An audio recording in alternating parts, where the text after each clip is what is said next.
Is intergovernmentalism key to understanding European Union origins? Imagine a group of countries coming together, not to give up their independence, but to work closely while keeping control.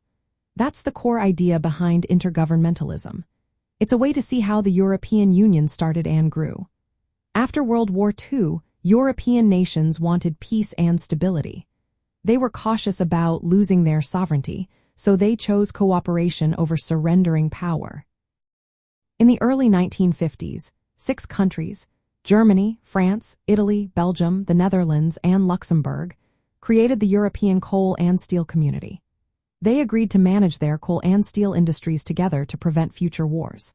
This was a limited form of sharing power, with each country still in charge of its own policies. They set up institutions like the European Coal and Steel Community, but these were mainly based on negotiations among governments. This approach is called intergovernmentalism because it emphasizes the role of national governments.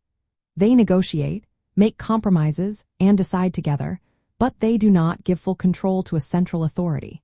The European Economic Community and Euratom followed in 1957, expanding cooperation into trade and nuclear energy. These agreements were based on the principle of conferral, meaning countries transferred only some sovereignty to shared institutions. During this time, the Cold War was also shaping European cooperation.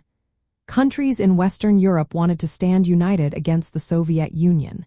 They worked together politically and economically, but still kept their independence. This balance of cooperation and sovereignty is a key feature of intergovernmentalism.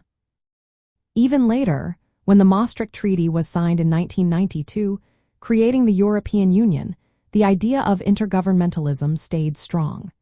Countries negotiated over new policies like political union and the euro. Crises like the Eurozone debt crisis showed that member states still prefer to control key decisions. This is why the concept of new intergovernmentalism is used today.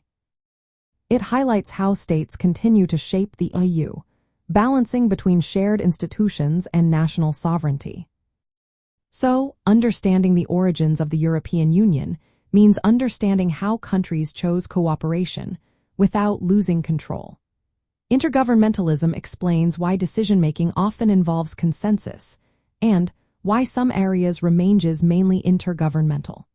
It reflects the post-war desire for peace, economic recovery, and the need for countries to stay in charge of their own affairs while working together.